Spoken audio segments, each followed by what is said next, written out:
So we finally got the huge breakdown that I've been waiting for. It happened pretty quick today. Not only did we have a rejection off of this ascending wedge, as you can see here in gray, but I have two ascending wedges. You can see the first one is yellow.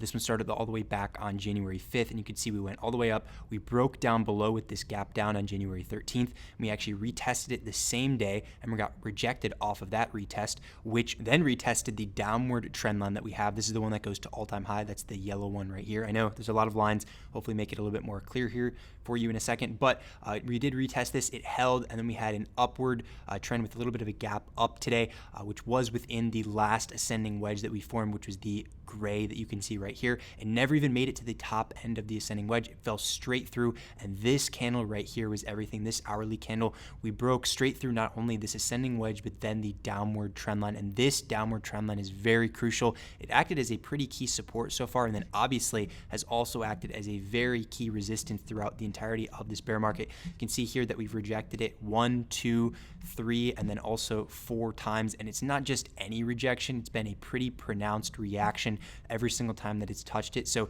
it's done a very good job at being a resistance so far. So the fact that we were able to get above was interesting, but the fact it was not able to hold means that there is some more downside to come after this, especially with such a hard rejection. This wasn't just like a small type of rejection that kind of consolidated around that level. This was a very hard rejection with some volume to back it. Plus, on top of that, just like I showed you here on the daily chart, we had a very bearish candle for the day. You can see it just wiped out all the gains that we had from the 4 days prior. So this is a very bearish candle that likely will have continuation afterwards. Whether we have a short relief bounce tomorrow or not, this will end up going a lot lower, and it's probably going to test at the very least this gray trend line I have right here. This is from the previous bear flag that we formed from these other days. If you go here onto the hourly chart again, you can see that this bear flag, if you draw both gray lines, we have the first one from down here that starts, this technically can be 2 different lines. We have the yellow one that starts at the October 13th low. One could also start it here at this pivot, the December 22nd low, but also this yellow line here works the same. And then we have the gray one over here, and this was the key bear flag that we had from before that it broke to the upside. There was a lot of accumulation that ended up breaking to that upside, and then as you can see here, once it broke, we retested it again, and then it continued up for a lot higher until retesting this downward trend line, the yellow one right here that I just showed you. So we are above it as of now, but it looks like it's trying to revert back to that line, and it's not going to be as favorable to bulls as it was last time off of this retest. This was the first retest of this line on January 10th, and it had a very nice bullish effect afterwards for a nice short squeeze bounce. However, the second time that we touch it is going to be much later after it already touched it before. Plus, it's the second time. It's not going to be as strong of a support compared to when we just had the breakout and then a retest. This is a very healthy retest after having a breakout. This is interesting because it's a hard rejection off of the breakout that is going to retest it again. So again, it's not as favorable for bulls. Could it still have a small bounce off of this line? Yes, I fully expect that. Don't expect it to slice straight through, but the main level that I'm watching on SPX so far is right around this 3,860-ish range, and that is that level I just showed you. The yellow line that started at October 13th lows connects to the low we made on December 22nd. This is key. If this level breaks, we go down to 3,700 bare minimum. That's just my opinion here, and this is also just based on technicals because of how substantial of a level this is. So this is going to be key, and I fully expect us to actually reach this eventually after cracking through this gray line, especially because of what I just showed you with that daily candle. We are going to see continuation in some form or another coming up here.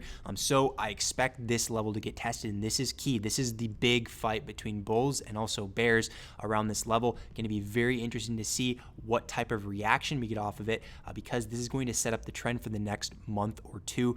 So I'm very interested to see what happens around here. On top of that, QQQ also formed a perfect head and shoulders. This is a textbook head and shoulders so far. Now, we have yet to see it actually play out yet, which would mean it has to break below the neckline, which would be around 260. But so far had a clean rejection off of the right shoulder, which is right in line with this left shoulder over here. So we have that left shoulder, the big head from over around this November to early December time range. And then now we have the right shoulder in mid-January. This is a big head and shoulders. I've spoken about it in previous videos so far, but last time we had a head and shoulders that had a pronounced effect was up here in August. You can see the left shoulder, the head, and then also the right shoulder. And this is very small in comparison to the one that we have right here. So the fact that this one ended up being about 800 points on SPX last time once it broke down, because we had the similar structure as you can see here on SPX. Just if you go back to August over here, this is a similar structure, but again, a lot smaller than the one we have right now on both SPX and QQQ. So that means that there's a lot more downside if this does end up breaking to the downside below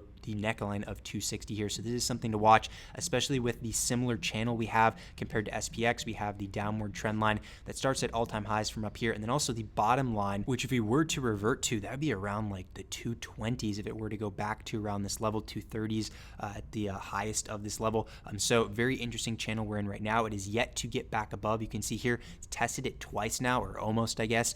For today, we almost tested this level. We tested it back here on December 13th, which was a hard rejection off of this big gap up. So it is yet to be able to get out of the downward channel that it's been within so far. And just based on technicals, the fact that we've rejected this twice now in the past month typically means that we will see the lower end yet again, which the last time we saw the lower end was back on this CPI day for October 13th. So it's been quite a while, literally 3 months since then, which is pretty crazy to think that this day was 3 months ago. But I'm very interested to see what happens, because if this head and shoulders does play out, plus the fact that we rejected off of this line, I could see a scenario where we reached the low or mid 220s in 2023, which would be very bearish for the market in general, because if tech falls, we've seen what happens so far. Tech has been one of the weakest indexes, or at least QQQ has been one of the weakest indexes in the market this year, and that is weighed heavily on other indexes such as SPX. So SPX would go along with it if this were to be the case. So this is something that I'm watching at the moment. And something else I do want to mention in this video is the dark pool levels that we had. We haven't seen that much distribution as we've gone up so far. Until today, we saw 1.6 billion worth of premium at the 397.75 level. So it's not too much, but also not as little as we've been seeing the past couple days. Like if you look back at the 17th, you can see here much less, only 1 billion for this day. So nothing too crazy. And last week, pretty similar. If you look at the 13th here, you can see it was also 1 billion. So nothing too crazy, especially coming from November and December, which we were seeing multiple billions worth of premium each day in the dark pools. But if you look over here just at SPY, at those levels right there, you can see that they seem to be selling, at least by they I mean institutions that have access to the dark pools, seem to be selling around the 397.75 level, which is much higher than where we were for the close, at least today. So it was a form of distribution at this downward trend line, right about this level right here, in line with the consolidation so far, and right around this trend line, like I just said. So been a sell-off since there so far. So if we were to retest in the future, it would act as a resistance, and a hard one at that, because it's right around this downward trend line. So a lot of resistances converging around here, but it does seem like it is a sell so far, and we will see if there's more continuation in terms of selling as we continue down from here. But right now, I do favor it in the bears ballpark. Is it anything that's going to be a crash anytime soon? No, I don't expect that by any means, but still, like I shared with you earlier, there's a very good potential as of now that we do retest around this 3,860 level, which is going to be the deciding factor of where we go in the market for the next 1 or 2 months, like I said. So very interesting time period in the market, especially approaching OpX on Friday. We will see what happens by then. Personally, I don't like to trade like through OpX or anything. If I already have a swing that's up quite a bit, then I do hold through that, which is what I will end up doing for my shorts at the moment. But I won't day trade or anything during OpX. It's a little bit too choppy, as I've seen in the past. So that's just a tip for you guys. I personally don't trade at all because my consistency rate through OpX Fridays has always been a lot lower than most other days.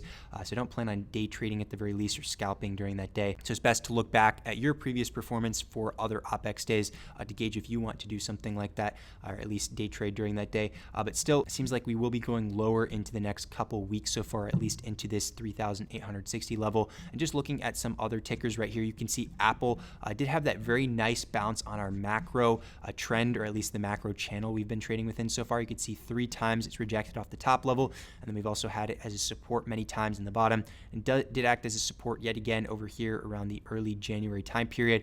So it has a nice bounce so far, but again, has some more room to the downside if it were to break below this level. So it's another level you would want to watch for the future if tech does sell off, like I shared with you earlier on QQQ.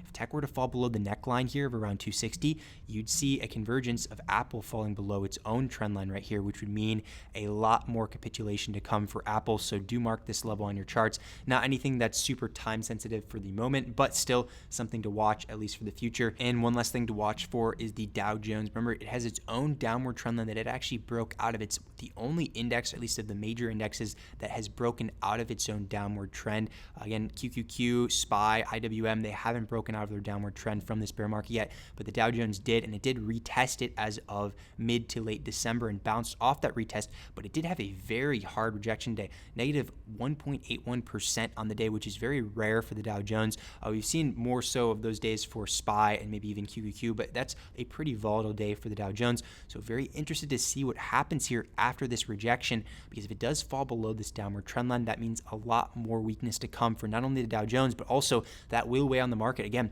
this has been the strongest of the major indexes so far, and it has helped prop up the market as a whole. So again, if it does break below this level, that will bring a lot more weakness in the market. And the reason why, or one of the main reasons why we saw a lot of weakness today in the Dow Jones, was because of DXY. This did have a nice pickup candle on the day, and whenever the dollar does well, the Dow Jones tends to have more weakness. So something to watch for if the dollar does have continuation up from these levels is the possibility of a breakdown on the Dow Jones from its own downward trend line. So do watch this, mark these levels on your charts, and we will see what happens going into OpEx day on Friday. But other than that, though, I appreciate you guys watching this video, and I will see you guys on Sunday.